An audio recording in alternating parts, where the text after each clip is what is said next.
One day, one way or the other. The conversations are louder than imagined. The expectations are greater. The demand for quality blueprints needed to make informed decisions is constantly being reviewed. You can't start hiding under party or anything. We are leaders that are entrusted by our people. Come and speak on their behalf. The Situation Room on 98.3 Milan FM provides the platform where all of your demands are met. Issue-based conversations about politics, policies, leadership and governance in Nigeria and around the world. Join us every Mondays through Friday. Accountability and public engagements. The Situation Room is here. We welcome the roommates.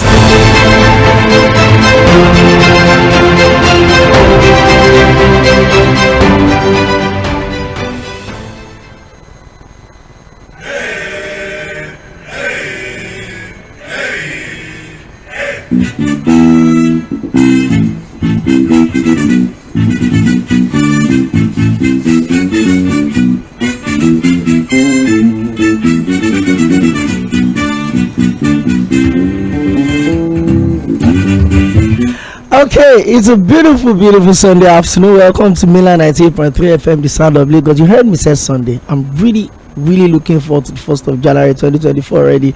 It's been an amazing year 2023. Down the line, we've had a lot of conversation around politics, the politics of the politics, like my friend Dr. Akade would always say, and most especially all of the intrigues that are dictated and dominated the political conversations in Nigeria in 2023. And believe me, we've had a lot of it. We're going to be, breaking all of those down. This is the last Thursday of the show for the year. So the next time we're back for a Thursday edition of the program, it's going to be 2024, and we're going to be saying Happy New Year to ourselves. But for now, all through Monday. By the way, big shout out to Sage Babalola for standing in for me yesterday. I mean, I really enjoyed it. It felt good being on the other side of the mic. I was actually somewhere, trying to keep one or two things together. So, it's an amazing time. Even though it doesn't look as such, for the people of Plateau State, the counts are still going up by their numbers. And then we had the Honorable Commissioner for Information and Communication for Plateau State join us on Tuesday, Honorable Musa Ashams. And alongside myself, we had that conversation around what exactly are the people of Plateau asking for from their government. It's one killing too many. I think between 1999 and now, that should be like the 11th major attack that would happen on the Plateau. And each of them, take numbers of lives, innocent lives. And so you continue to wonder if the principal responsibility of every government at every level is to protect the lives and properties of that citizen, and the government is failing in that capacity. Do they really have justification to remain in office? I would continue to ask. There's also in those states, unfortunately, the executive governor of the state, is former now, and eventually succumbed to the pressure of life as it is. The fatal debt was paid. Talking about Nɪɪcrédolɪ SAN. Well, it's been an intrigue of different narratives from June this year rather, when he wrote to the House of Assembly informing them that he's going to embark on his medical leave. Till within the period, it was said that he didn't hand over to his deputy. He came back on the 7th of September, addressed a press conference in Ibadan. We didn't see him resume at the Alagbaka Government House office of the governor in Akure. And the conversation began. The opposition started asking questions from January to June. The state was in between some form of development, but the indices really went flat from July down to December. The governor was not on seats. The deputy governor was fighting for his political life. The SSG was also all over the place with scattered ambitions. The speaker is not also doing as much as the people of the state expected. So the state was literally on autopilot. Well, there's a new sheriff in town, maybe not entirely new, but then they would always tell you that if you don't handle the spare tire well, you may not have the spare tire when you need the spare tire. But despite all of the political issues between the former deputy, now the governor, talking about His Excellency Lucky Ayedatiwa, and his late principal, that's Nɪɪcrédolɪ, I'm still struggling to grapple with the fact that Nɪɪcrédolɪ is dead.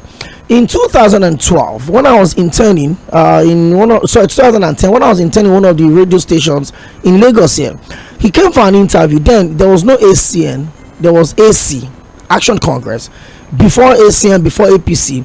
And as at that time, he was one of the lead counsel for the Alliance for Democracy, moved into the ACN that were fighting for the mandate in Osun, Ondo State. That's for Mimiko and late Olusegun Agagu. And I remember the interview we had, and one of the things he said was that he's going to be the gubernatorial flag bearer of ACN in the 2012 election. 2012 election rather, and that was exactly what happened. He picked the ticket, he lost to Mimiko, came back again, he won his election, and he's just been a man that has a lot of history around him. The former NBA chairman, he's just been around, the chairman of the Southwest Governors Forum, South Governors Forum. He also brought about the conversation around the Amotekun. He literally solidified Amotekun within the Southwest region, kept some form of stability. A friend of mine was saying today that if that's the only thing that Katie did while he was governor, he's done well. He's tried the unfortunate or massacre that led to the death of over 60 people in his own local government. He's just had a lot of issues around him. Well, he's late now, and then Lucky Ayedatiwa is in there, and he has a couple of months. There will be off-cycle elections in the state in November. That of Edo is in October. Well, we're going to talk about all of that today. My regular guest, a big inspiration to a lot of us in this business, the chief political editor of Guardian newspaper, Mr. Miwade, joins me every Thursday. He's live here with me in the studio, and we're going to just chronicle all of these things from start to finish. Before I go on, let me say a big shout out to my friend. And we've had, you see, all through the year has been tough. So this December I just told myself that I will go outside so that people don't think I'm antisocial. A big shout out to ᴏᴏ Afolabi. You've really been a good friend around this period. Hey, all of the works and no play make ᴏᴏ a dull boy. So, well, Mr. Miwade, there's a lot on the table this afternoon. I don't even know where to start from. But maybe we should start from Ondo State. Rotimi Akeredolu is someone you know very well. We've had conversation around him in the studio here, and I know you've had one or two encounters with him. I also did in my student union days as an undergraduate in Ondo State, Adekunle University to be precise. In the few times you met Akeredolu one-on-one from a distance, what kind of man did you think he was? Well, good evening, Lagos. I think once again, let me at least wish all of you Merry Christmas that we just had, and Happy New Year in advance.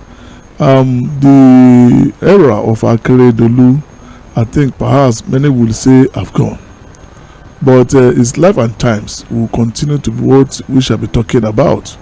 As a prolific lawyer, very brilliant one, I think he made his mark, I think, as a lawyer. I think for the man to become a senior advocate of Nigeria, and for him also, I think, to become Attorney General of the state. I think in 1997 or thereabout, the Attorney General of and Commissioner of Justice on those states, and one of the prominent leaders of the Action Congress of Nigeria, from AC to ACN, then metamorphosed into APC. And if you could see, cast your mind to how even he won the election. If you know, I think when he won the primary, I think he had one of the toughest primaries, I think, in Ondo State, because the leader, the national leader of the party, then now the president of the Federal Republic of Nigeria, Bola Tinubu, didn't support his candidature. There was the Karaman. Yes, so that's what Tinubu wanted, and I think Aketi, as popular as people used to call him, I think gave both of them a good fight, and to emerge as a candidate of the party. Many could still remember, even during his inauguration, he barely greeted Tinubu on the podium, because Tinubu did everything humanly possible, I think, against his candidature. But Tinubu, being a party man, once he won that primary, I think he succumbed to the pressure and perhaps supported him. So, but by and large, Aketi governed Ondo State, I think, with much of finesse. I think many would rather they saw him as a very pragmatic leader, the man who led from the front, the man who knew his onions, he knew what his people wanted, and he knew, I think, the agenda he wanted to pursue as a governor. We cannot say Ondo had been that unfortunate with leadership. Ondo has had good leaders, because by any standard, there's no way you could fault the standard Agagu left as a governor in the state. So also Mimiko himself was a very good governor. I think by our standard you want to measure. So also I think Pierre Ondo would hard. No credit, just no, I've not seen that is truth. I've not seen a governor in Nigeria that can give 50%. I have not seen in my own standard. So please, I might be subjective in this. So anybody could see one that scored 90% or 100%. Good, that's your rating. But in my own rating, what I expected. So Akeredolu being an NBA chairman, he was an activist. I think he knew, or he wasn't a novice. So had been in the corridor of power for long. He had criticized many governments, right? I think so. I expected a bit more than what he did, but history, I'm sure, perhaps will be kind to him. But how do we explain? I think that throughout for 5 or 6 years, people know Kitipupa, blackout. I think in the state, that still I'm not producing state, by the way. That's what I'm saying. That is the 30% derivation, I think, from FAC. So you begin to wonder, I think, how margin? I think it's almost a whole senatorial district. I think was the blackout. Yes, almost a senatorial district. So you begin to wonder, but consider the kind of things he did, where he could be rated among the best in Nigeria, and given the standard in Nigeria, could be rated among the best. When you see one of few miracles some of them performed, but by and large, I think he came, he saw, and he conquered, and I'm sure history will be kind to him. But unfortunately, the way he, not maybe himself or political people around him, handled the issue of governance during his sickness, when his sickness became known to people, I think was simply not the best. Nigerians should learn from that. But we are all human beings. Nobody, I think you cannot play God, and you don't hold yourself. So I think when the nature, I think just came and began to play the kind of game he played that Akeredolu, Nigerians should have the temerity, I think, to say goodbye to power.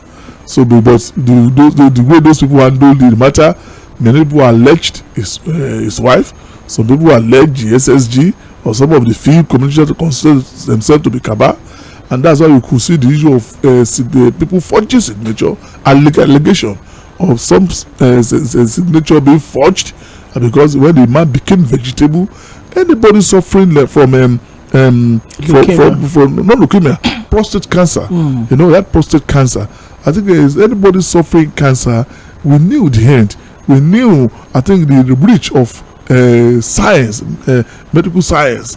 And then when it got to this level, and when it got to secondary level, so we all knew what was going to happen. At that stage, personally, I would have expected him in his lifetime, when he was ill and natty, to pronounce his deputy as the acting governor with all the powers. But I think maybe so things will have had much more shape than it is. I know many commissioners will sign. I know many special advisors will resign. And I know, I think things will never be the same for those who thought they were in control of power in Ondo State with Aiyedatiwa. But I hope Aiyedatiwa himself will be able to handle the matter, and with magnanimity, we should be matured. You should know that power belongs to God, and whoever you think might not, if you think you have the power to crush somebody today, you don't know where maybe that person will be your saving bet, I think, next year.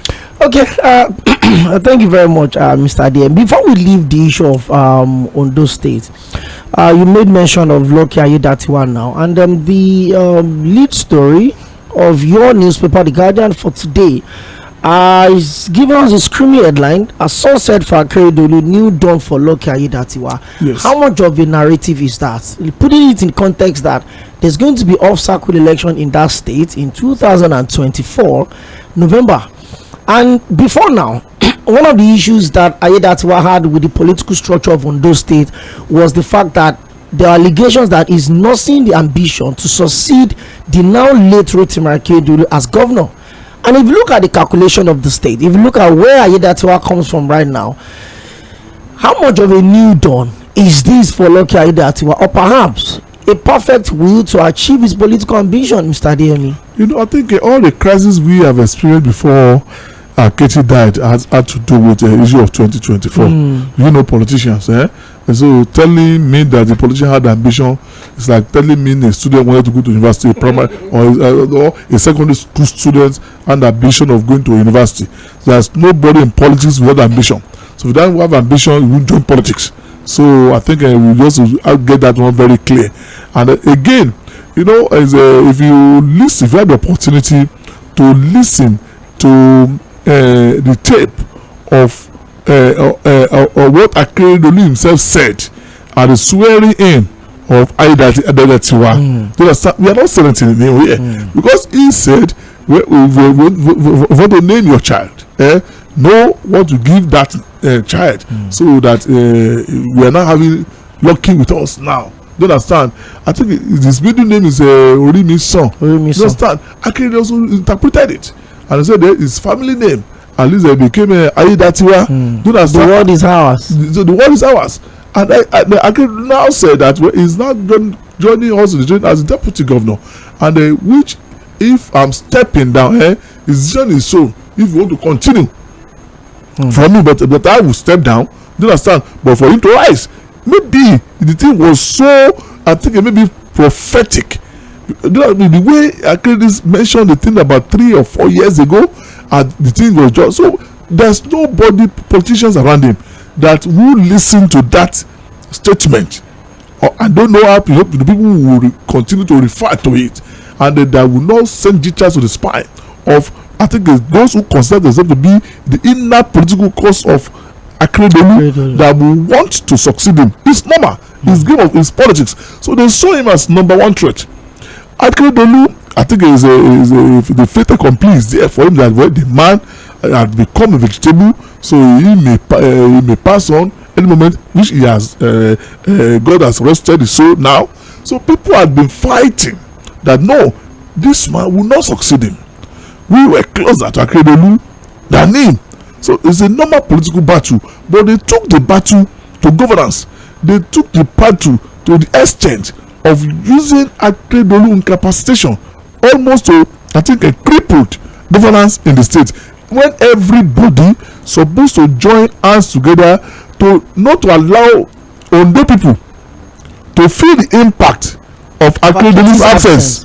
But they use the politics of 2024, the fear. My brother, when politicians have their way of thinking, see, if somebody thought it would be 2024, everything belongs to God.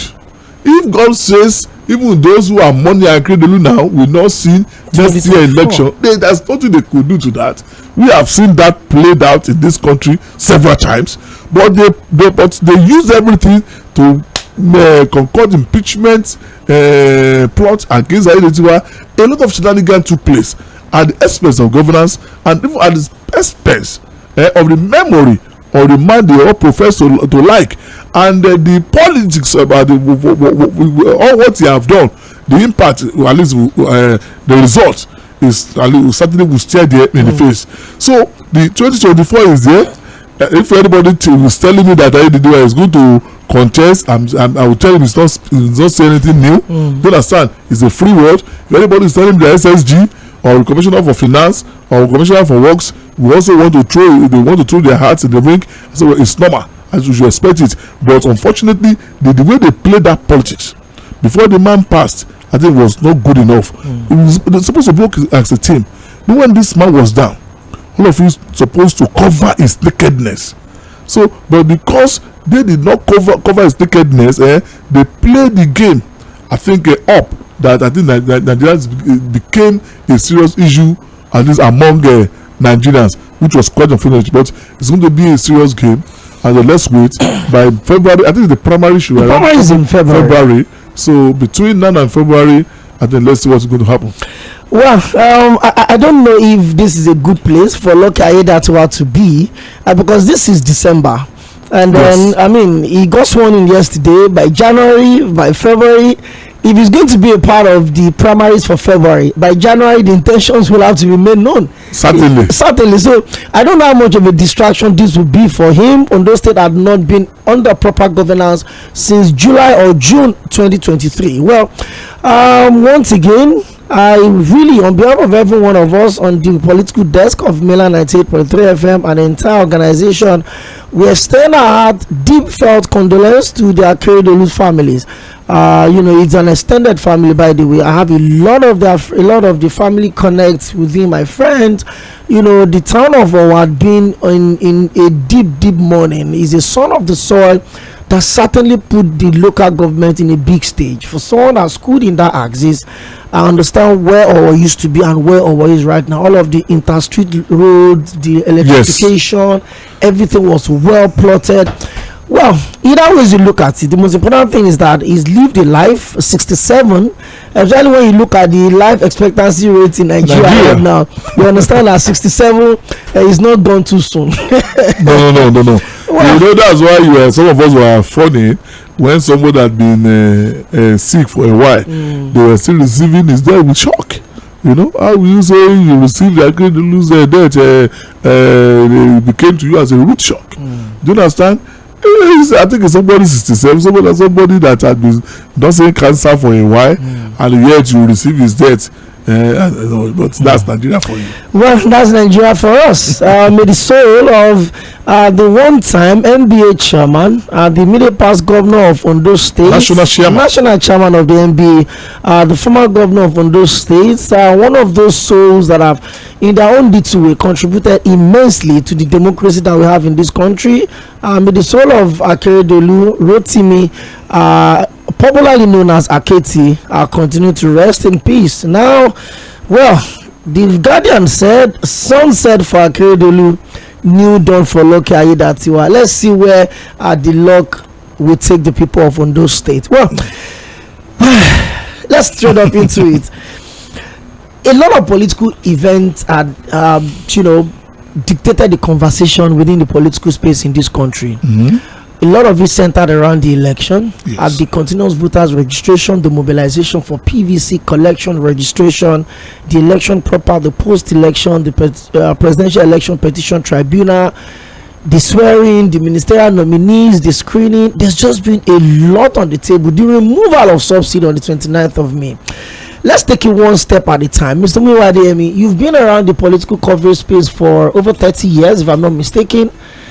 How different is 2023 in Nigeria's political space? Let's talk about that. I think politically, Nigerians entered 2023 with high hopes. And the high hope did not come, I think, in front of, not on illusion. The signing of Electoral Act 2022, I think, gave Nigerians hope that 2023 election, I think, was going to be a kind of a dream, a fulfillment of dream they have been looking for, right?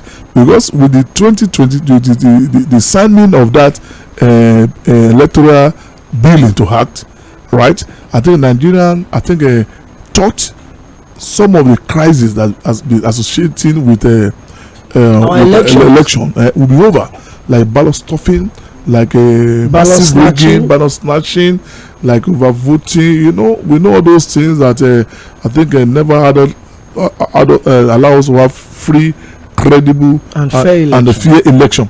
So with the signing of that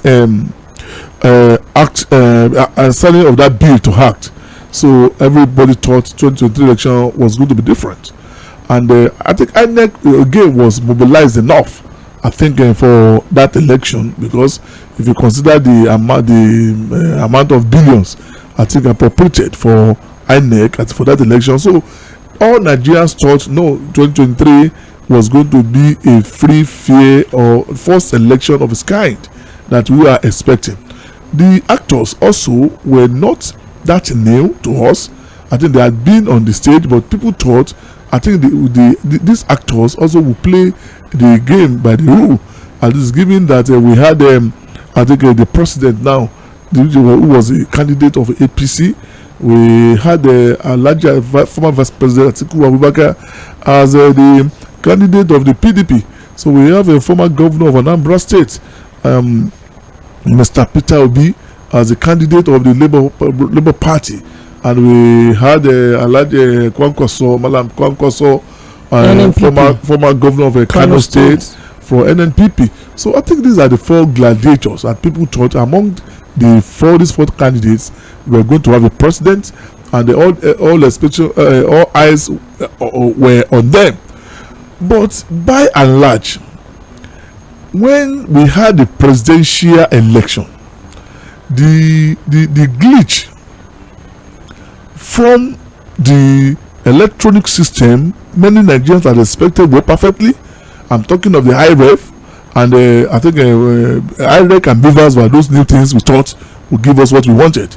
Beavers worked, but IREC did not work, and many people believed that even what they expected, and they could not get it in that election.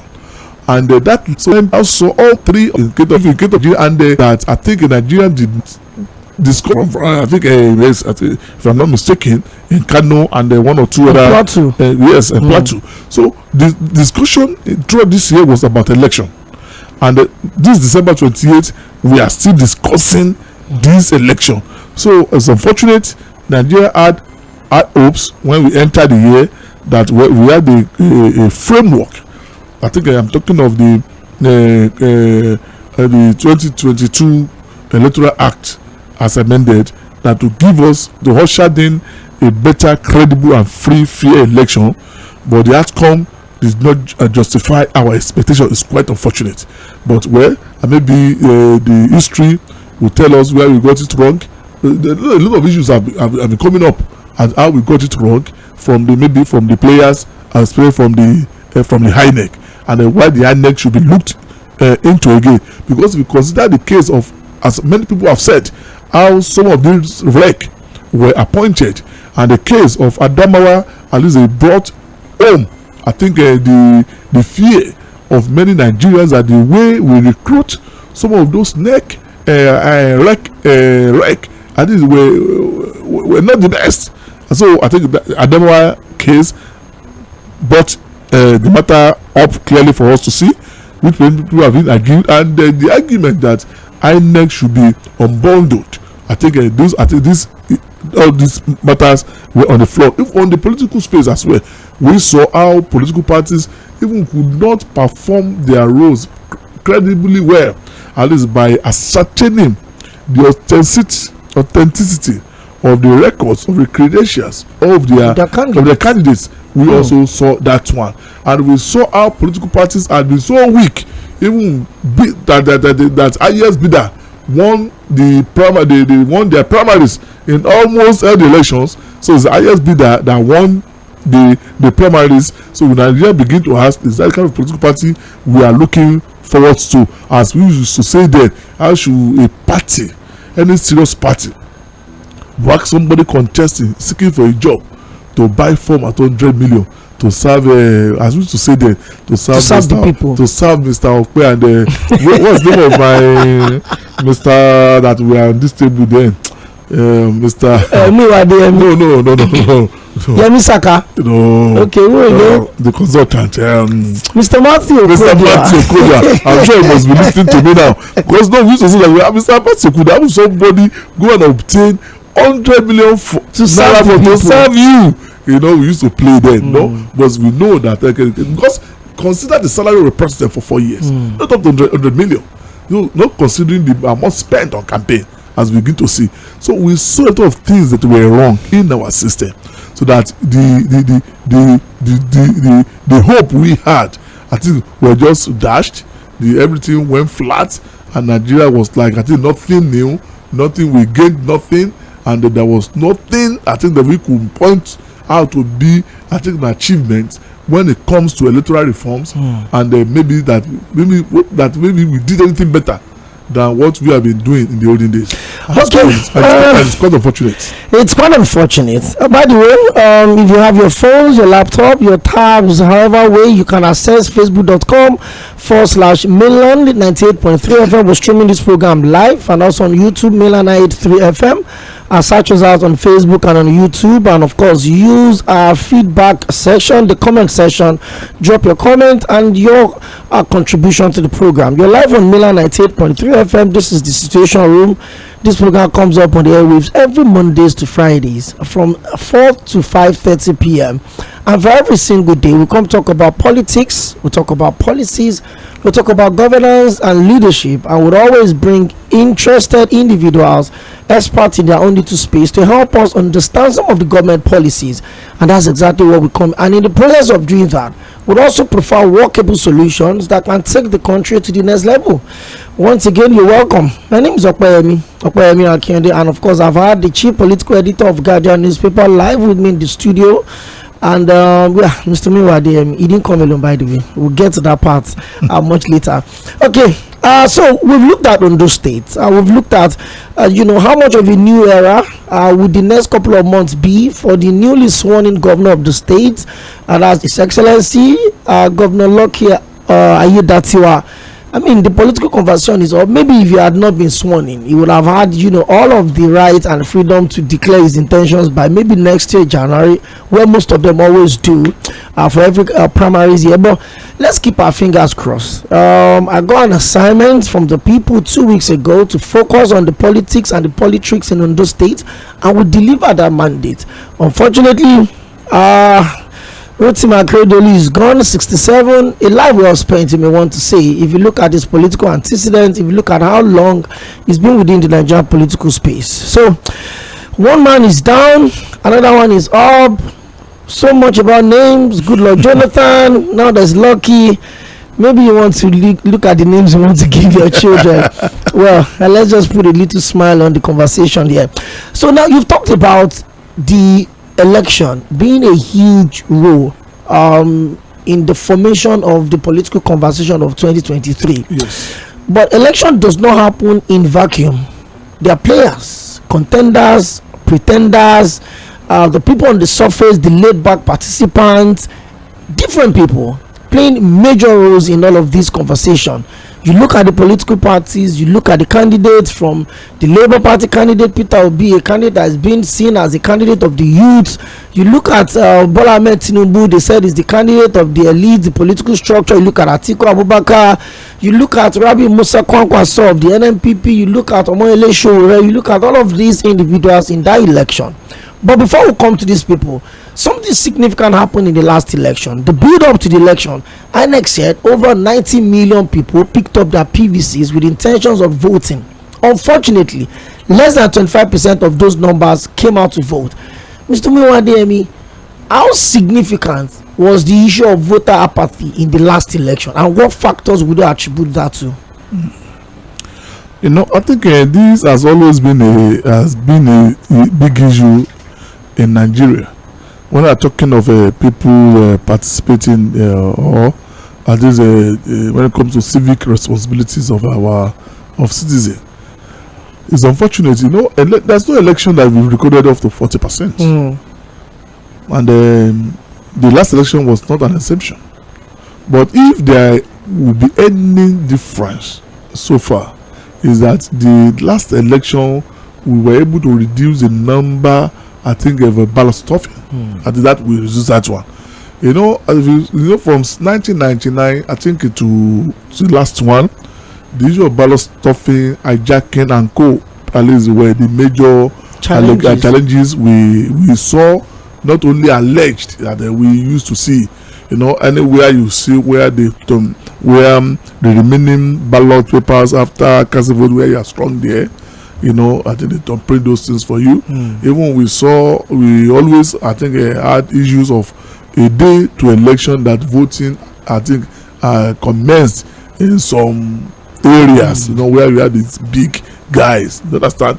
But because of beavers, that was able to check the number of, I think, this kind of let's say a ballot stuffing kind of, because according to the beavers rule, if the beavers recorded 50 people at least that were registered, that were accredited. So if you recorded 51 votes on that polling unit, the election is cancelled. So with that one, I think politicians could not do the kind of a trick they used to play before. I was in a meeting of a political party where they were training their agents, and they told them that using Osun election template, I think, which the judgment just came, and they understand, I think, to educate their agents and their chieftains that with the beavers, if you try to do ballot so that the era of ballot snuffing, Baba, is over, please don't do it, because if you do it, even it's easier for you if you want to contaminate the polling unit of your opponent that you think is stronger than you.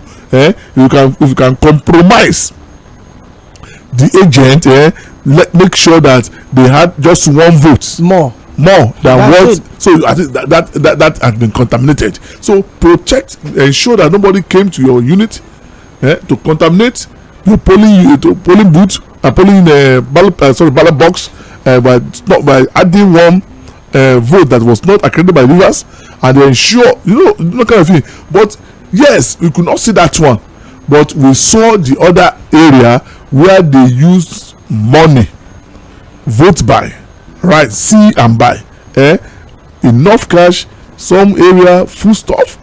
Do you understand? So some area just a mundul of gari or whatever, and some area 5,000, 10,000. Some areas even gave fake notes. Fake notes. Even we saw a state where they had something like a ATM. Do you understand? So preloaded ATM. 10,000 is there. Do you understand? Once they are sure that you voted for them, they give you that ATM because they want to carry cash around. And we saw the number of people arrested by both EFCC and ICPC. So I'm saying that politicians, while they were trying to cut the issue of ballot snuffing, right, but they went on buying votes. So we saw that one happen, and we saw instances of ballot snatching, and we saw how they gunned down few people who were trying to escape with the ballot boxes of people. So what I'm saying is that I think the issue of free and fair election, our politicians still very much afraid of it, and this thing will continue because the investment, the huge money they are spending on campaign, the huge money they are spending to collect forms, the huge money they are spending to participate in election, so if seen as an investment, and it will be difficult for anybody to see investment going down the drain without fighting. So until they were able to reduce the kind of money they are spending, and Nigerians themselves are ready to be serious that we have to vote for credible candidates that without collecting anything from them. But the more Nigerians rely on politicians, at least to give them money, the more they expect money from them before they can cast their vote for them. Well, they've got their own share of their prelude. So, and the way they got there without performing, they have no more justification, at least to complain, because they've collected money from them to before they cast their votes for them. We saw a lot of that in that election, and by and large, you see the way political parties, I think the political actors went was simply not the best, and there's a lesson they must learn. If Nigerian politicians, the political actors, especially the opposition parties, played their role as expected, there is no way there could have been a change of the game. So, but when you saw all of them refuse to work together, at least for the behemoth of APC, so at the then people were appealing for only Labour Party and NNPP to work together. Kwankwaso saw himself as, I think, one that as if the Kano election will give him the victory for the whole country. Had they been Kano and the NNPP and Labour Party work together, this could be different. But imagine if the PDP, Labour Party and NNPP work together. You can imagine what will happen to this election. But all of them, because of their selfish interest, not simply because they want to salvage the country, their selfish interest, so they refuse to work together. But unfortunately, when they now go to the court, now they're now trying to be friends. So about which was too late, I think, to make any impact on the lives of Nigerians. So it's quite a feel that political actors did not play the game as expected. So we could not continue to blame INEC, because imagine to me, I will not see any reason why, if Nigeria had played their role, that APC will remain in power based on this performance of former President Buhari. Buhari, I think it's just a country like this. Buhari could be president. Do you understand? Somebody that simply could not differentiate his left hand from his right hand. The man is intellectually naive. As to rule a country of over 200 million with many educated, I'm not sure there's any country in Africa that's educated Nigerians, and you had somebody like Buhari in government for 8 years. Somebody that appointed ministers without evaluating them, without any performance, without even checking what they were doing. Those guys were just collecting their budget, just sitting there like emir, you understand, and so pretending over just, I could not understand. So that's what we could now begin to see now happening in almost all the ministries. You understand? I don't know which ministry, even the ministry handled by our man Aᴏᴜᴜ, in the last 6 months, the way the internal affairs, the young man now that is in internal affairs, can you compare what he has achieved within 6 months to what Aᴏᴜᴜ achieved in 5 or 6 years? That's what we're talking about. So there's no benchmark. Nobody assessed them for 8 good years. So it was a waste. Everything they did, but the only thing Buhari government did successfully was just collecting loans, to the extent that IMF, World Bank were asking Nigeria to borrow money responsibly. You know what that means? You reached your debt ceiling. I don't know if an Englishman should tell you that. It was like when you were in school, you are advised to withdraw. So it's as good as they've sent you packing from the school. You know, when we were joking, there was a way if they advised to withdraw, we tell them, well, thank you for the advice, but I'm not taking it. I'll turn it down. But when the Englishman tell you that, please borrow money responsibly, who says that you are not responsible? You are reckless. That's what he's telling you. So, but I think that's what we had for 80 years, because a country like this, that a Buhari at least can govern. But it's quite unfortunate. I think the 2023, I will continue to remember it as one of those years. I think that many hopes and many aspirations were not met, and that we will postpone many things. Okay, that was a damning review of the last 8 years, by the way. But hey, the truth will have to be told, and whether we like to admit it or not, the reality is very much upon us, and we can see it. This program is being streamed live. Like I said, I'm seeing messages and feedbacks on Facebook. Go on YouTube as well, facebook.com/mainland 98.3 FM, the sound of Lagos. I have Mr. Muyiwa right there with me in the studio. And then we've looked at, in those states. We've also looked at the political conversation around 2023. We've looked at the 2023 general election. I remember this time last year, we're battling with so many things. We're battling with using money to buy money. We're battling with scarcity of money, not whether old note or new notes. None of this was available. And then Godwin Emefiele became the most popular person in Nigeria. Everybody knows him. It's the way some people pronounce his name. Don't let us bring that on radio. But a year down the line, I was still dealing with shortage of cash. It's really unfortunate. But I think that's one of the moments that 2023 gave us. But now, you've talked about the election itself. You've talked about the circumstances surrounding it. Let's look at the winners of the 2023 political space in Nigeria. When I mean winners, I'm talking about, you've always told me that election is a game of calculation. More importantly, your ability to dig deep and involve electoral consultants, not just individuals that gives you the psychophancy energy. In the 20 opinion polls that we had, you are leading in all of the 20. If they conduct election today, you are going to win unopposed. Those are the things that really characterize this election. But let's look at the winners of this election first. Top 3.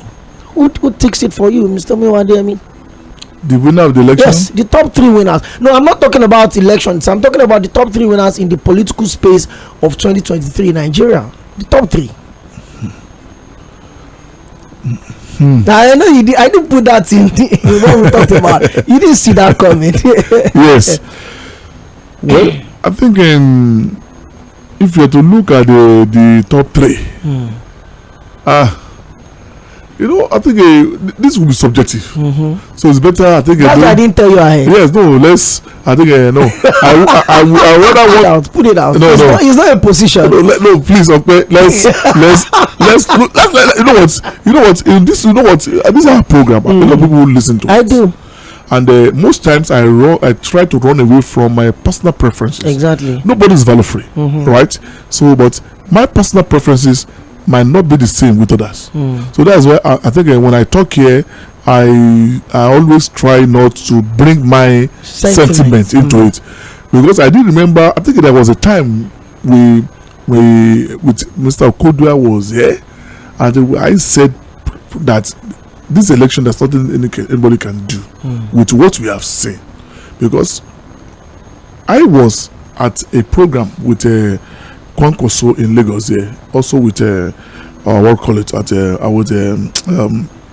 Peter Obi, in Kenya, and it was from a meeting where we put a different occasion asking them why they could not come together and work. And Nīḷīᴇɪᴜ himself said that, well, if he and Obi could work together, no, the election is the result is obvious. Even people talking of maybe that could be a runoff. I think should not think about that again. Well, then if you know this, why can't two people work together? You understand? But he was blaming his opponent. It's not opponent. The person was supposed to be a partner in this venture, and same thing to them, but they refused to do it together. So once they didn't do what is expected of them to win that election, so we knew that I think you have lost the opportunity to win this election. So we predicted the result, and what we predicted was not because we wanted it, right?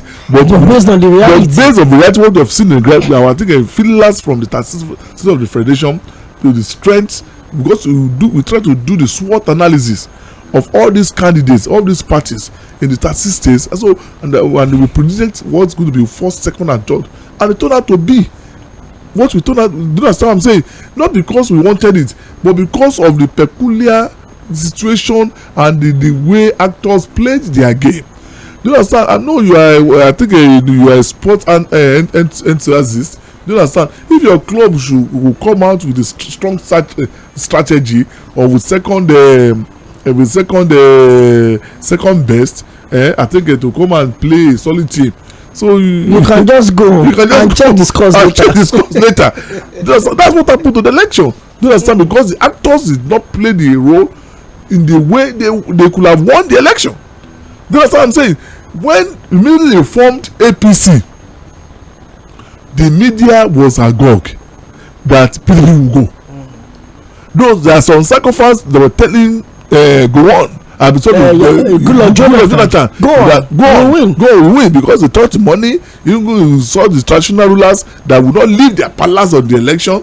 Do you understand? Raising their staff of office, people are praying for him. But we knew that with this kind of, the man was politically naive to have allowed, as a president, to have allowed the formation of APC. But once he allowed that formation of APC, you understand, we knew that. I think so. It's going to be election within two parties now.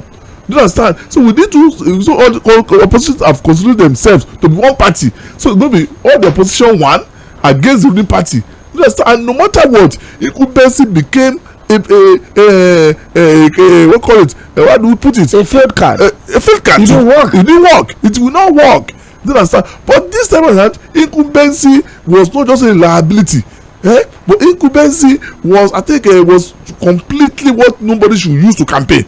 That's why the APC could not even use the achievement, because there was no achievement to campaign. But because the opposition failed to do what they supposed to do, so they allowed the ruling party to continue. That's just a lesson. So whether they learned it, there's no way to have multiple parties and almost 4 strong parties. Imagine Nīḷīᴇɪᴜ alone, the kind of vote he was able to gather in Kano. If Adibini was able to come together with Peter Obi, PDP will lose more members to that alliance. They will lose more members, more supporters to that alliance. Even some Nigerians are whenever interested in this election will see both of them to be serious. You understand? And then maybe the game will change. But they refuse to do what they're supposed to do because of their personal interest. And that's unfortunate. That's the problem we are having in Nigeria. Our politicians base everything on their personal interest, not on what is good for the country. We've not seen politicians that are really serving Nigeria simply because this policy is good for Nigeria, even when I'm going to pay for it, even if I'm going to suffer for it. But this is good for Nigerians. They do what is good for them. So if there are crumbles from the table, the leftover becomes what. Well, I think Nigerians, if you so, just fight for that one. If it's okay for you, if not, we are sorry. And that is the truth. So the politicians refuse to do what they ought to do. So if you blame anybody tomorrow, but immediately they refuse to do what is normal, what you should do in politics, we knew that we'll forget about it. Let's continue to clap at the stadium, and at the end of the day, we'll see the result. And the result came as we have predicted it. Because I think some people don't have. When some people argue with us, no, we are not possible. Because as a journalist, I have correspondents in the statistics of the federation. In some states, not one, not two, and you receive reports from them every day over the months. So when some of us are talking, we are not just talking because of what we are reading on our Facebook or what somebody is telling us. Do you understand? In Agege, or what somebody is telling us within our neighborhood. Do you understand? At least we have opportunity to say, okay, this is what's happening in Zamfara, because we get report from Zamfara every day. This is what is happening in Imo, because we receive report from Imo every day. This is happening in Anambra, in Rivers, because you got report from it every day. So by the time you put all this together, you can begin to analyze. Because we are talking of figures, we are talking of facts, we are talking of human beings, we are talking of number, we are talking of acceptability, we are talking of reach. It's a national election, and the Nigeria. You know what? If you have not traveled to most states in Nigeria, you can't talk of Nigeria. If you have not lived, and not if you didn't live, but just spend one I think 1 week or 2 weeks in all the geopolitical zones, you may not be able to really talk more. I think predict the attitude of people just from what you are reading. But people that have traveled, I think for me, without what is Nigeria to us anyway, I'm not sure there's any part of this country the least I've been to any state here will be 4 times. The least will be 4 times, and 4 times that I've spent at least 1 week or 2 weeks at each time. So we know, at least we have a clearer picture. So when we are getting report from our correspondents, we know what is happening there, because I think we've had interaction with politicians, with people there for some time. We've gone to do some works there. So the politicians did not play the game to satisfy the yearnings of Nigerians, and so because of that, they allowed the result of the election to go the way it went. So if there anything to happen, the politicians should blame themselves. I do not understand. At least 4, I think, not downplay their personal interest. Do you understand? And to lift or to uplift or to allow what should be the common good of Nigeria to be the primary source of their concern. So that's just it. Okay, Mr. Muiwa officially avoided the countdown. But then we've opened the conversation up. On the turn of 5 o'clock, I will have to, take your contributions. We'll also take your calls, read your messages on Facebook, on YouTube. I'm seeing your messages popping up already.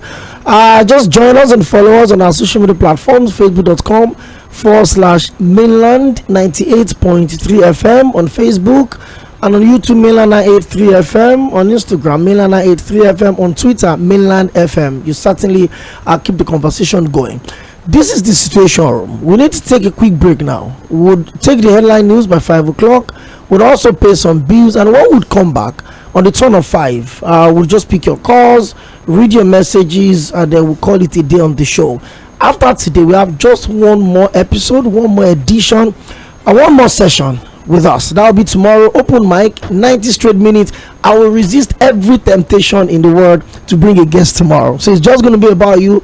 But before then, let's take some news, bills, and then the program returns in a few minutes. Don't go nowhere.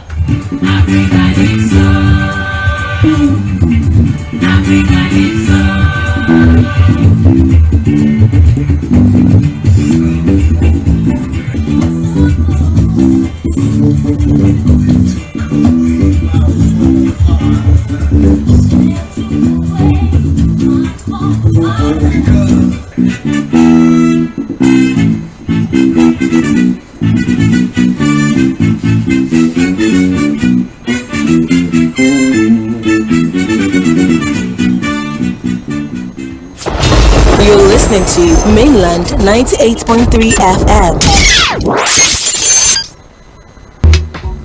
Mainland 98.3 FM. Don't touch the dial. 98.3 FM. Don't touch the dial. When your whole world comes crashing down, is look up. Assemble the team. It's showtime! The brains. Wake it up. What'd you have for breakfast? We are the sound of Lagos, and this is Mainland 98.3 FM Lagos. You didn't see that coming, did you? Headline news on 98.3 Mainland FM.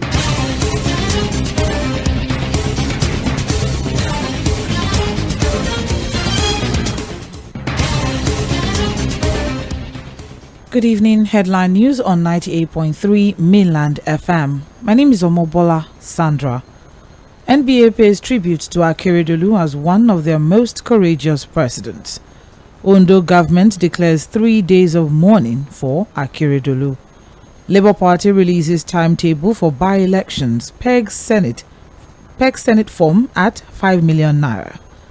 Dangote Refinery receives third crude shipment of 1 million barrels to start diesel and aviation fuel production in mid-January 2024. On the foreign scene, Hamas says 50 Palestinians killed by Israeli strikes in Gaza. And in sport, Plumter nominated for Saudi League Goal of the Month award. That's the headline news on Mainland FM. Details at 5:30.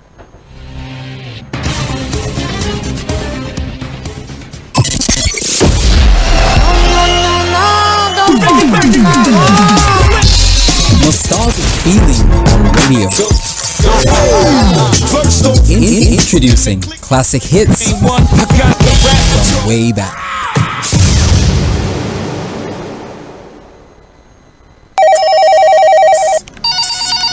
John, What's up? check your phone. I just send you Momo referral. My mama don't run that one for me since now. Me say for the find who I go refer, make a quick hammer my million. Hey! You too fit be one of the 6 millionaires for the Momo Refer and Win promo. To win, dial *671# to sharply open your Momo account and select option 6 to refer your family and friends them. After that, make sure see them open Momo account and use them recharge airtime or data at least 100 naira. Chicken. Now, the more people where you refer, the more you go win. If you don't see out of 6 million naira every week, you fit to top out of 160 million naira. Momo Refer and Win promo. The more you refer, the more you win. This promo will run from November 2010 to 31st December 2023. Terms and conditions they shall. The Financial Services Regulation Coordinating Committee, FSRCC, in collaboration with the National Broadcasting Commission, NBC, wishes to draw the attention of the public to the worrisome increase in the activities of illegal financial operators, IFOs, which threaten public trust and the stability of the Nigerian financial system. The FSRCC and NBC hereby advises the general public to refrain from dealing with unlicensed financial operators who deceive individuals with unrealistically high investment returns. Make sure to verify the licensing status of such companies and schemes on this website. To report any suspicions of illicit financial activities, call 0700 225 5226, 0800 225 5226, or +234 817 665 6273. Let's work together to uphold the integrity of Nigeria's financial system. Announcer, FSRCC. John! What's up? Check your phone. I just send you Momo referral. My mama don't run that one for me since now. Me say if I find who I go refer, make a quick hammer my million. Hey! You too fit be one of the 6 millionaires for the Momo Refer and Win promo. To win, dial *671# to sharply open your Momo account and select option 6 to refer your family and friends them. After that, make sure see them open Momo account and use them recharge time or data at least 100 naira. Chicken. Now, the more people where you refer, the more you go win. If you don't see out of 6 million naira every week, you fit to chop out of 160 million naira. Momo Refer and Win promo. The more you refer, the more you win. This promo will run from November 2010 to 31st December 2023. Terms and conditions they shall.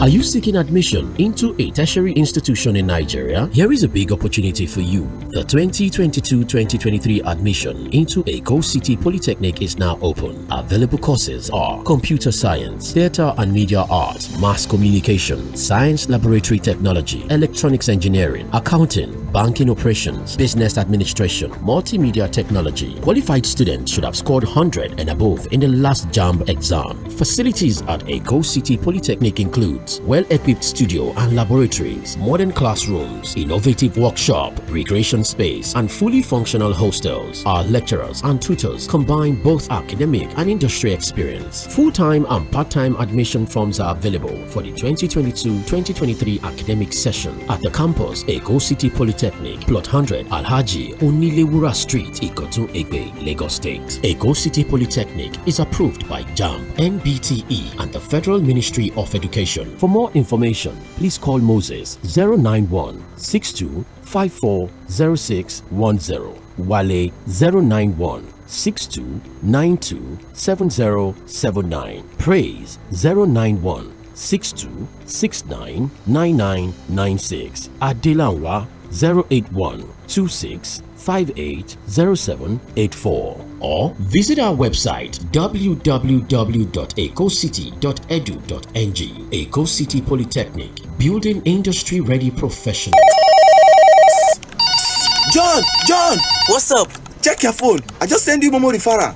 My mama don't run that one for me since now. Me say if I find who I go refer, make a quick hammer my million. Hey! You too fit be one of the 6 millionaires for the Momo Refer and Win promo. To win, dial *671# to sharply open your Momo account and select option 6 to refer your family and friends them. After that, make sure see them open Momo account and use them recharge time or data at least 100 naira. Chicken. Now, the more people where you refer, the more you go win. If you don't see out of 6 million naira every week, you fit to chop out of 160 million naira. Momo Refer and Win promo. The more you refer, the more you win. This promo will run from November 2010 to 31st December 2023. Terms and conditions they shall.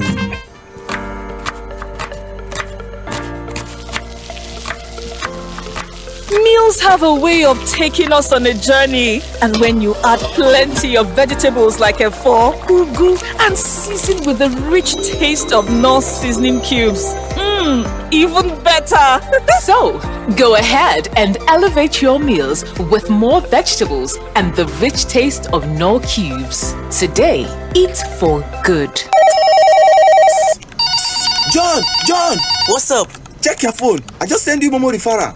My mama don't run that one for me since now. Me say if I find who I go refer, make a quick hammer my million. Hey! You too fit be one of the 6 millionaires for the Momo Refer and Win promo. To win, dial *671# to sharply open your Momo account and select option 6 to refer your family and friends them. After that, make sure see them open Momo account and use them recharge time or data at least 100 naira. Chicken. Now, the more people where you refer, the more you go win. If you don't see out of 6 million naira every week, you fit to chop out of 160 million naira. Momo Refer and Win promo. The more you refer, the more you win. This promo will run from November 2010 to 31st December 2023. Terms and conditions they shall.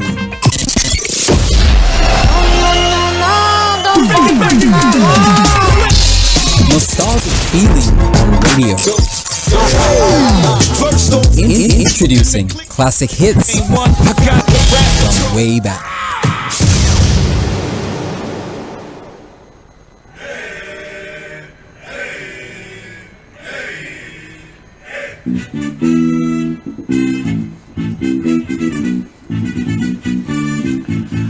Okay, welcome back to the Situation Room live on Mainland 98.3 FM, the sound of Lagos. This is the last Thursday edition of the program for the year 2023, and it's been an amazing year. I want to sincerely appreciate everyone that have kept it a time with us on the show. All of the 52 Thursdays that we have in the year, this program came on air. And big shout out, of course, to the chief political editor of Guardian newspaper, the very, very, very, very erudite Mr. Nᴘᴜsᴜ, for always finding time to be with us, either physically or via phone. We really appreciate that. Of your very busy schedule, you'd always find a way to come talk to the people. Well, we've had a lot to look at on the show today. We started off with the condolence session for the immediate past governor of Ondo State, that's late Rotimi Akeredolu aka well, eventually succumbed to the force of nature about 48 hours ago. Now there's a new governor in the states, and that's Nɪɪľᴇʀɪ Mᴜɪᴜ, the acting governor. He was acting governor for, I think, about a week or thereabouts. And then the death of the governor was announced. Automatically he got sworn in yesterday, and then there's been a lot of resignation. Special advisor, senior special advisor, media aides of the late governor have just been resigning in their numbers, and it is really raising a lot of concerns. How shallow, how empty would this cabinet be, most especially with the fact that there's going to be primaries for the governorship election in the state next year, February. That's about 2 months away from now. Well, there's so much to talk about, but we need you to join the conversation today on our social media platforms. Facebook.com/Mainland 98.3 FM. That's on Facebook. On YouTube, it's Mainland 983 FM on YouTube. Yes, 98.3 FM. So you drop your comments. We'll take the much we can. We'll have some on Facebook already.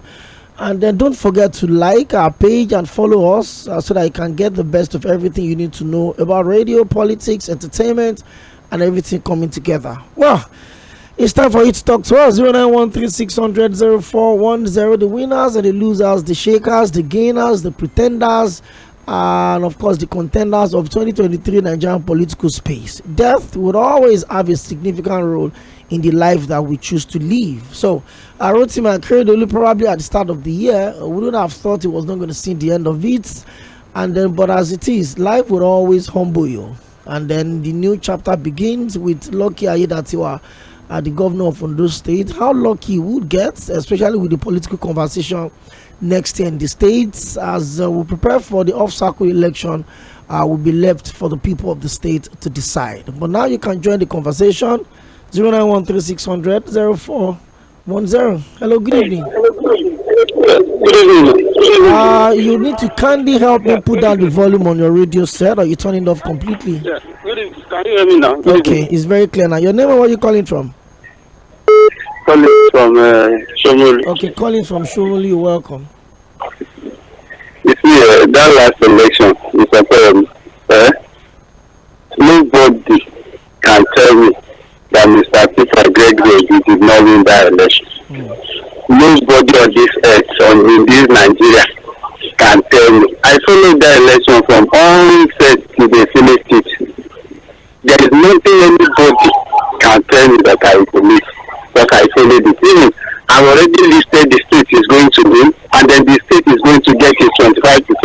And most of those states we win, and some like Rivers and Benue, they denied it. We wrote another result. But I follow this thing, and where is going to get this 25%? I've already mapped out everything because I followed it to the end. So nobody can convince me. But the thing is that INEC, there are people that own this Nigeria. So once they come together, they decide. So INEC, if INEC had done the right thing, if only they transmitted that result, and they will not do it. If they had done it, those that okay, to me, they have 28 governors, and they have these senators and whatever. So many people are saying it. They don't have structure. Even you and Mr. Fuad were saying, how many votes are they going to get in Kaduna? I was following all these things. I followed it totally. For me, I've been following it. In Kaduna, where they rated the toaster, people came up and give toaster, big banner and put it. I followed all these things on everywhere. I knew that man was going to win the election. But no problem. That's Nigeria we have found ourselves. We can't do anything till INEC decide. Anytime they decide, that's the only time we have a better Nigeria. So if they keep on doing what they are doing, I'm not sure. Okay. Thank you very much. More calls 0913-600-0410. I'm still going to ask Mr. Mᴜɪᴡsᴜ a very big question, and it's certainly going to be about where the Nigerian people stand in this election. Okay, let's go back to the phone lines. Hello, good evening. Hello, okay. Good to have you join us today. Good evening. How are you doing? I'm very well, and you? Good. Fine, thank you. I'm Madam Salau. Madam Salau, where are you calling from? I'm calling from Orlando. You're welcome. First of all, let me start by thanking that gentleman that's sitting with the analyst. You see, okay, if people never travel to around this country, we look politics from one angle. You understand? The 2023 election, religion has made a lot of damage for us. Can you hear me? I'm with you. Yes, religion has made a lot of damage. You see, from the beginning of this election, the Atiku has never get it, right, like 2023 election. That is why he never believed that he lost that election. The reason is very simple. With the economic policy and hardship of Buhari's government, you understand, nobody thought that the APC would continue in government. But unfortunately, when some candidates and some people started saying that the election is a referendum between a certain religion and one religion, you understand? I'm with you. That is what changed the game. If you look at it, the northeast, Atiku has clear northeast. He has taken almost 3 states from northwest. You understand? So when the issue of religion referendum, religion war, whatever started coming, then people of certain religion look at it that if APC lost, it feels like certain religion that got lost. That is why the game changed.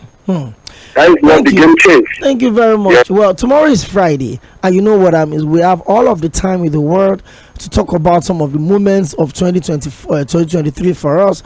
But today, let's just keep the conversation really brief, centered around what we've discussed with Mr. Mᴜɪᴡsᴜ today, so that we can accommodate as much calls as we can accommodate. Now, 0913-600-0410 on Facebook. Akitunde Olamilekon is saying, good afternoon, sirs. Babatunde Raji Fashola, the former governor of Lagos State, scored more than 50%. I stand to be corrected.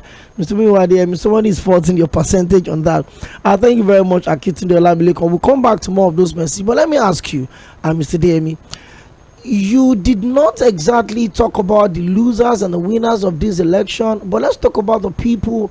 The major factor in democracy, which is the people. The simplest of the definition says the government of the people, for the people, and by the people. So it's supposed to be a people-centered conversation. But when we say people here, we're talking about Nigerians. We're talking about the almost 100 million people that picked up their PVCs. We're talking about people that, one or two reasons, they couldn't pick up their PVCs. How much, or where do you put Nigerians in this conversation? Winners or losers? Let's pick the call. We'll come back to that question. Hello, good evening. Hello, good evening. Okay, you try and call us back 0913-600-0410. If you're calling in, you're not getting through to us, you can drop your messages on 0913-600-0430, or you go on our social media platforms, facebook.com/Mela98.3 FM to drop your comments. I'll take them, but let's try and pick more calls. Hello, good evening. Hello, good evening. My name is Prince. I'm calling from Ojo. Prince from Ojo, you're welcome. Welcome. Talking about the losers and gainers of 2023 election.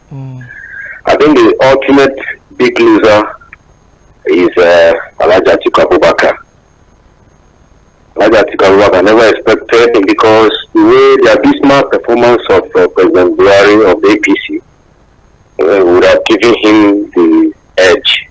But he useless with arrogance and some other political shenanigans that he portrayed in PDP. I was wondering why he was called the name Unifier. As a a name for the person of Atiku Abubakar. As far as I'm concerned, is the ultimate loser. Then the gainer, the best gainer or the ultimate gainer, per se, is Mr. Peter Obi.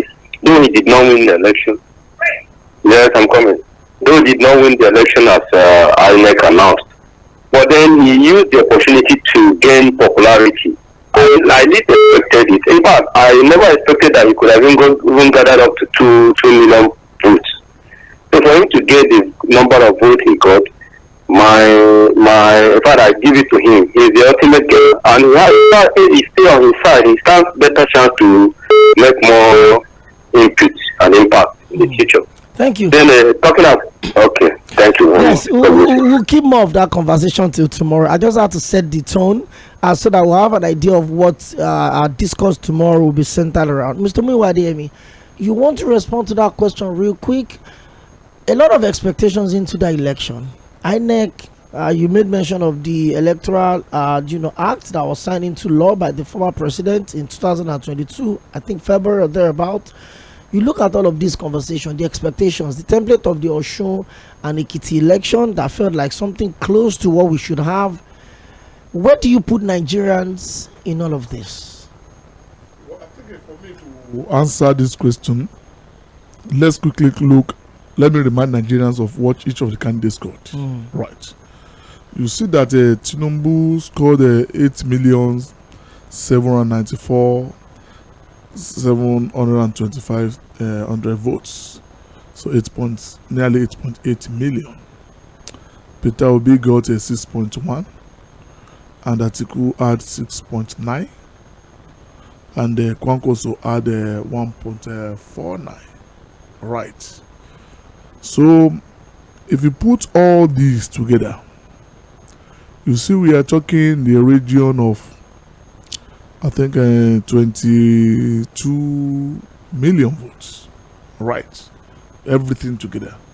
So, we are talking of election that at least only 8.8 million produce a president for over 250 million people.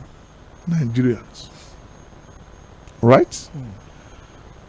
And if you calculate all the opposition, you understand they have votes 6 plus 6 plus 1, so around 14 million. 14 million voted against 8 million, right? So we are running parliamentary. You know what that means? But this presidential. Look at what I'm saying. If you look at percentage, so what I'm saying that ultimately Nigerians are the losers. Because Nigerians did not participate in the election. So, and because they did not participate in the election, and they continue to complain. Because we are talking of election that barely 22 million Nigerians participated. Approximately 10%, approximately. We are talking of, at least all statistics talking of Nigeria to about 250 million now. So, we are talking about approximately 22 million now. That's about 10% of the total population.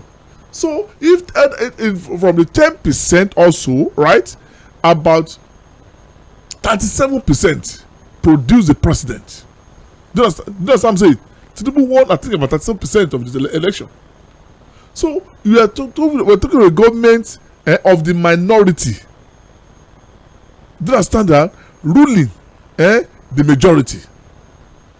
We are talking of a democracy of 22 million Nigerians that decided the fate of 250 million Nigerians.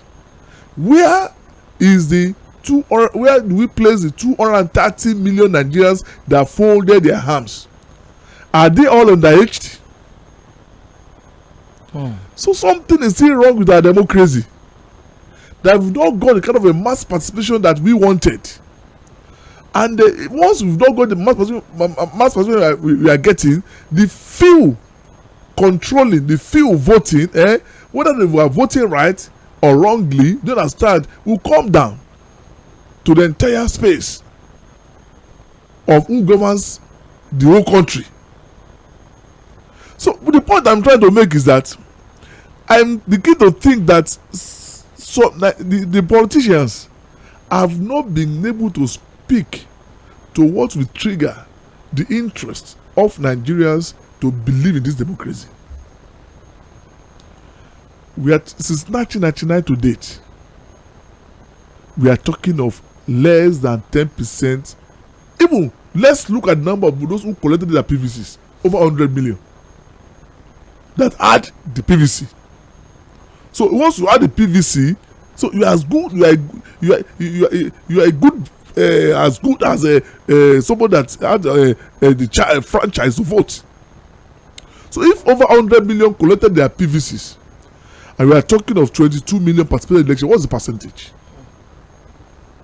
Because if you begin to speak on sentiment, perhaps we don't get the right perspective or right focus to answer this question. But let's look at figures.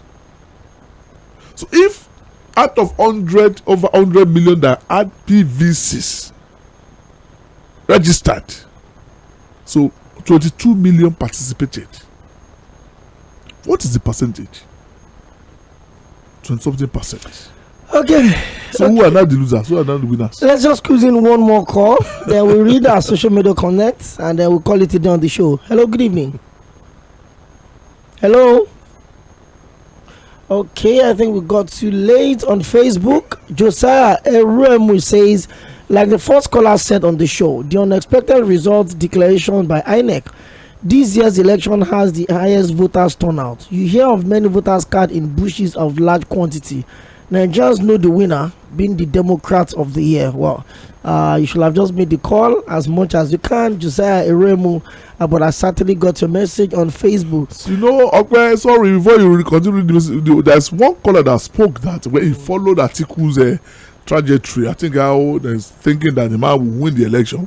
We don't understand, but the man did not mention how Atiku opened his eyes and allowed G5 to form, and how the chairman of the party then reneged on his promise that if another emerged as a presidential candidate, he will step down. The man was on tape, was on video, he said it live, and the thing happened, and the man refused to resign. And Alhaji Atiku, with his experience, thought nothing will happen with his arrogance. So he allowed G5 to reform with many sympathizers, and if you calculate the number of votes that those people were able to catch away from his side, do you understand? If you could match it to, I think, what he was supposed to win, then he was to have known better by now. Okay, the G5, the former governors of Rivers State, Enugu State, of course, the current governor of Oyo State, Nɪɪmakide, Benue, I mean, those are huge numbers. Well, the APC won Benue, the APC won Oyo State in the presidential election, the Labour Party won Rivers State, and the other two political parties just had their little numbers, despite the fact that they've even been disadvantaged with the voting population. Talking about Enugu and I think that should be Enugu and Abia State. Yes. Well, ladies and gentlemen, we need to call it a day on the last episode of the show on Thursday for the year 2024. Mr. Miwa, I can't think we have to, hijack you for some of the most obscure places in the country. You've always made yourself available. Thank you. Thank you very much. And let's thank our listener for always being there for us. Yeah. I think we always enjoy the conversation. God bless you. Okay, like I said, Mr. Miwa did not come alone today. He came with the triple T's. His beautiful daughters are here with us in the studio just to come see what their father does every Thursday. And then on behalf of every one of us here, we call it a beautiful Thursday. By the time we're back for the Thursday edition, it's going to be 2024. But don't forget, tomorrow is the final session for the year. 90 minutes. Just you, I said it. I'll resist every urge to get a guest tomorrow so that you can have all of the time to choose who the winners and the losers of the political space in 2023 have been for you. And then you can also talk to us. The war in Ukraine and Russia, the whole shenanigans in between Israel and Palestine, the Gaza conversation. We can also talk about international politics tomorrow 4 o'clock. Join me, and I invite you once again. Today has been an amazing time on radio. Thank you very much once again, Mr. Miwa, and don't forget to keep the conversation going. Apologies for the calls we couldn't pick and the numbers of messages that we couldn't read. Tomorrow we cover all of that and we'll say a beautiful happy new year in advance to every one of us that listens. 5:30 the full bulletin would come through, and by 6 o'clock we would come back for sport cruise. Wale and the Go and the sport gang will serve it to you as you should expect it. Thank you very much. Keep your dial locked on Mainland 98.3 FM, and when you see something, you say something. Have a very good evening.